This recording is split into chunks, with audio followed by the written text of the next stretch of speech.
এই নাম্বার 3টা আজকে আপনাদের সঙ্গে শেয়ার করব। হ্যালো, আমি বিউটি, চলে এসেছি বিউটিস বেক অ্যান্ড কুক চ্যানেলে।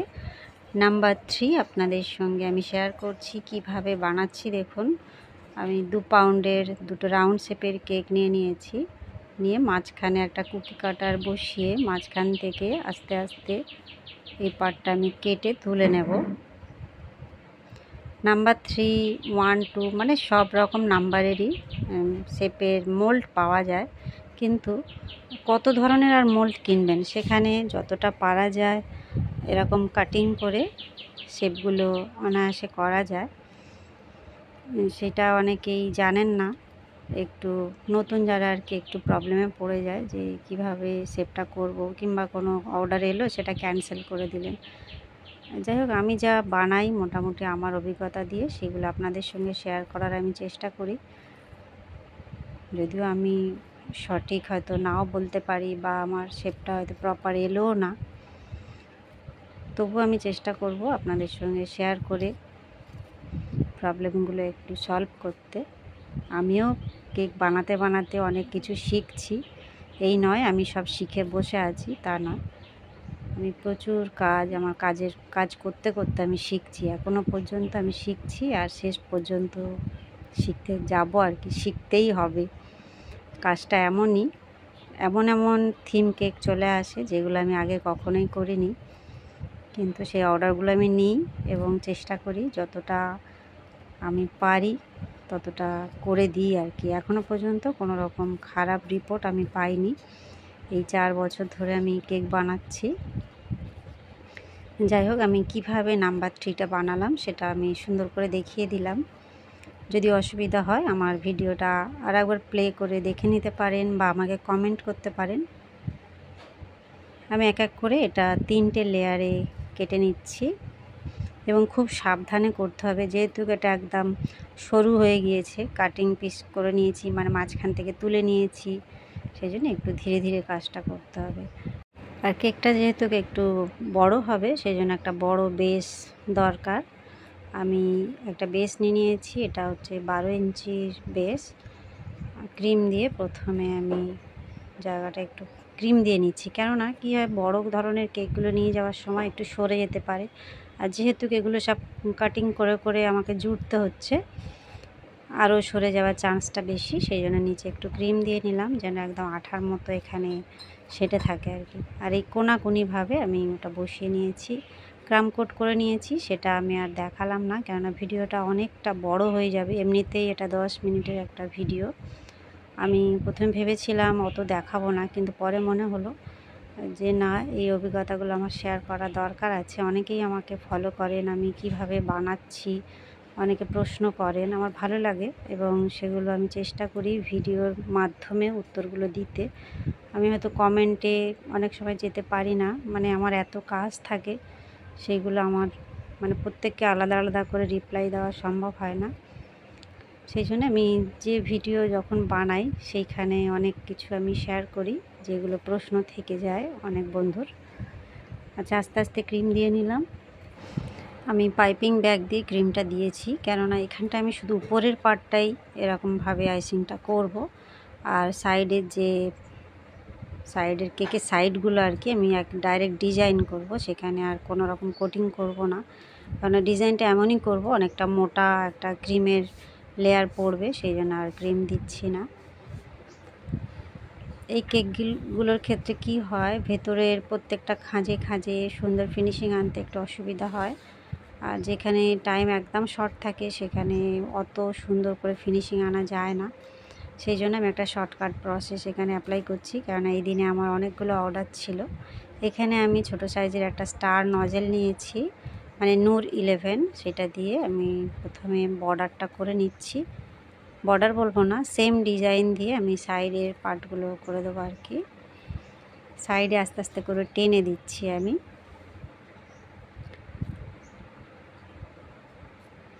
এইভাবে পুরো কেকটা আমি সাইডের অংশগুলো কভার করব। ডাইরেক্ট ডিজাইনও হয়ে গেল, আমার আইসিংও হয়ে গেল, সময়টা অনেকটা বেঁচে যায় সেক্ষেত্রে। ভেতরের পার্টগুলো আমি কি করব, লাইনটা আস্তে আস্তে উপর দিকে তুলব। এখানে আর ডিজাইন করা সম্ভব নয়। এই ডিজাইনটা এর জন্য একদম উপযুক্ত। আমি প্রেস করে উপর দিকে আস্তে আস্তে টেনে দিচ্ছি। এখানে আমি অনেকটা স্পিডে দেখিয়ে দিয়েছি, কেননা পুরো যদি আমি দেখাতে যাই ধীরে ধীরে তাহলে অনেক বড় ভিডিও হয়ে যাবে, সেটা আপনাদের জন্য বিরক্তিকর হয়ে যাবে আমি জানি। দেখুন আস্তে আস্তে টেনে টেনে ডিজাইনটা এত সুন্দর হয়েছে, কেউ বলবেই না যে আমি এখানে কি করেছি। উপরে একটা বর্ডার দিয়ে নিচ্ছি একদম লাইন বরাবর, বাইরে থেকে করছি, ভেতরের দিকে নয়, তাহলে আমার নাম্বার 3টা দেখতে ভালো লাগবে না।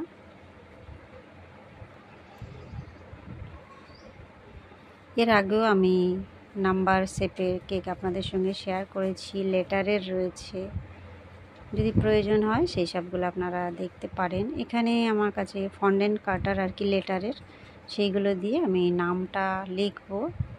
একটু ছাপ ফেলে নিলাম, কেননা নামটা এইভাবে লিখলে বেশি সুন্দর লাগে।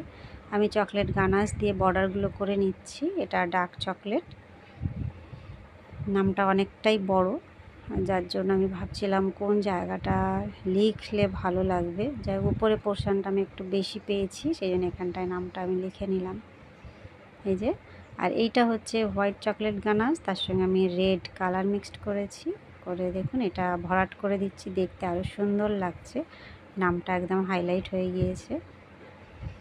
নিচে কয়েকটা বেলুন বানাবো, মানে আমার কাস্টমার এটাই বলেছিলেন যেন একটু বেলুন থাকে, একটা মিকি মাউসের ফেস থাকে। মানে কেকের স্পেসটা এতটাই শর্ট ছিল, আমি ভেবেছিলাম আরও কিছু বানাবো এর মধ্যে, কিন্তু শেষে প্ল্যানটা আমি চেঞ্জ করি। বেলুনগুলোর মধ্যে আমি পাইপিং জেল দিয়ে দিচ্ছি, বিভিন্ন কালারের মধ্যে আমি ভরেছি। আর মাঝখানে একটা মিকি মাউসের ফেস বানাচ্ছি, কুকি কাটার দিয়ে রাউন্ড করে একটা ছাপ তুলে নিয়েছি। আর একটা টুথপিক দিয়ে আমি প্রথমে কিভাবে ফেসটা বানাবো সেটা একটু ড্র করে নিলাম। সবসময় একটু প্ল্যান করে করলে জিনিসটা ভালো হয়, একেবারে ডাইরেক্ট করতে গেলে সেটা ঠিকঠাক লাগে না আমার মতে আর কি। অনেকেই এক্সপার্ট রয়েছেন, ডাইরেক্ট সেটা করে নেন, কিন্তু আমি যেটুকুনি পারি সবসময় চেষ্টা করি একটু আগে ড্র করে নিয়ে তারপরে কাজটা করতে।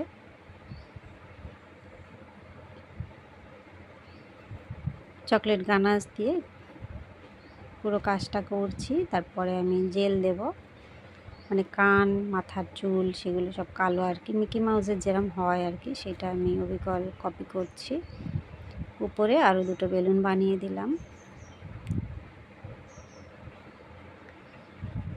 এখানে যদি ফন্ডেন্ট দিয়ে আমি কিছু করতাম আরও সুন্দর লাগতো, কিন্তু ফন্ডেন্টের বাজেট অনেক বেশি হয়ে যায়, সেই জন্য কাস্টমাররা ফন্ডেন্ট সহজে নিতে চান না। সবাই চান ক্রিমের মধ্যে যতটা হয়, মানে কম বাজেটে যতটা সুন্দর করা যায়, আমি তাদের জন্য সেইভাবেই চেষ্টা করি। এই যে এখানটা আমি পাইপিং জেলের সঙ্গে একটু পিঙ্ক কালার আর একটু ইয়েলো কালার মিক্সড করেছি, পিঙ্কটা বেশি আর ইয়েলোটা একদম কম।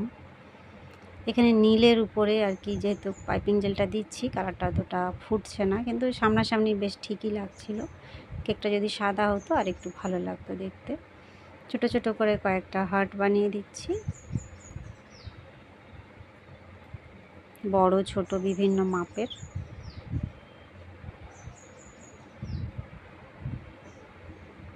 কেকটা এতটাই সময় লেগেছে আমার বানাতে, মানে এই ভিডিওটাই আমি বানিয়েছি প্রায় 1.5 ঘন্টার ভিডিও ছিল। ভাবলাম এটা আগে এডিট করে আমি মোবাইল থেকে সরাই, নইলে পুরো মোবাইলটা আমার হ্যাং করছে। 2 ঘন্টার ভিডিও যদি আমি 10 মিনিটে নিয়ে আসি তাহলে কীরকম হাল হয়। এই যে আমার কেকের ফাইনাল লুক বন্ধুরা, কেমন লাগলো? ভালো লাগলে বা হেল্পফুল মনে হলে অবশ্যই একটা লাইক করবেন, চ্যানেলটা সাবস্ক্রাইব করে রাখবেন। দেখা হবে নেক্সট ভিডিওয়ে। Bye bye.